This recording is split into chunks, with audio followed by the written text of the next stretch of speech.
Guys, welcome back to my channel. So ఈరోజు మనం చేయబోతున్న రెసిపీ సిర్రాకు ఎగ్ ఫ్రై. సో దీన్ని ఎలా చేయాలి, ఏం ప్రాసెస్ అని చూపిస్తాను.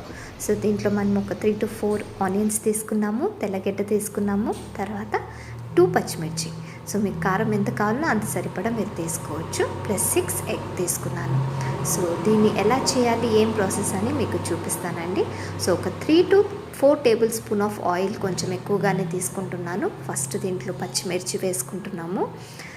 సన్నగా కట్ చేసుకున్న పచ్చిమిర్చి, కొంచెం కరివేపాకు, తర్వాత ఎర్రగడ్డలు.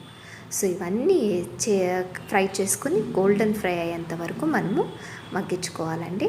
సో కొద్దిగా దీంట్లోనే చిటికెడ పసుపు వేసుకున్నారంటే ఆ కౌచ్ అనేది కొంచెం వెళ్ళిపోతుంది. సో అందువల్లనే నేను దీంట్లో కొంచెం ఒక చిటికెడ పసుపు యాడ్ చేసుకున్నాను.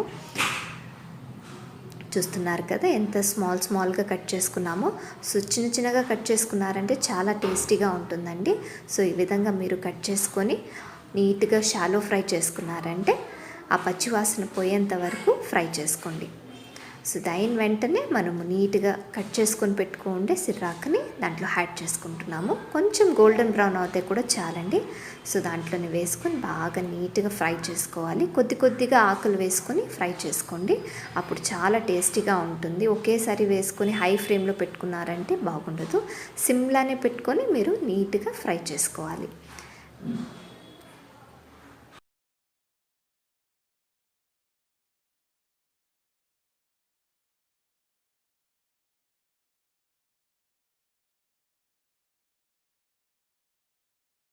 సో ఈ విధంగా బాగా ఫ్రై చేసుకున్న తర్వాత ఒక 2 టేబుల్ స్పూన్ ఆఫ్ ధనియా పౌడర్ వేసుకోవాలండి.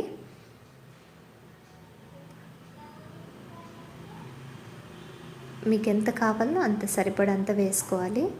కొద్దిగా ధనియా పౌడర్ వేసుకున్న తర్వాత బాగా మిక్స్ చేసుకోండి. ఆల్రెడీ మేము చిల్లీస్ యాడ్ చేసాం కాబట్టి చిల్లీ పౌడర్ వేసుకోవడం లేదు. ఇంట్లో ప్రిపేర్ చేసుకున్న ధనియా పౌడర్ వేసుకున్నాము. సో దీన్ని బాగా కలుపుకొని తర్వాత మీరు ఎగ్స్ యాడ్ చేసుకోవచ్చు.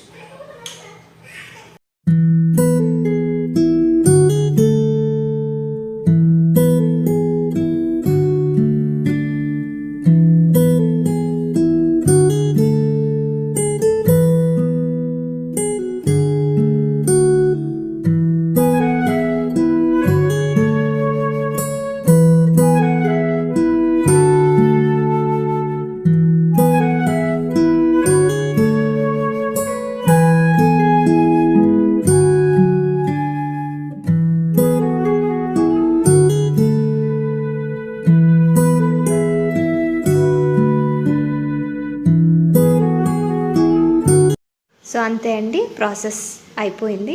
సో ఈ విధంగా మీరు చేసుకున్నారంటే చాలా టేస్టీగా ఉంది. హెల్తీ రెసిపీ కూడా, పిల్లలు కూడా చాలా బాగా తినేస్తారు.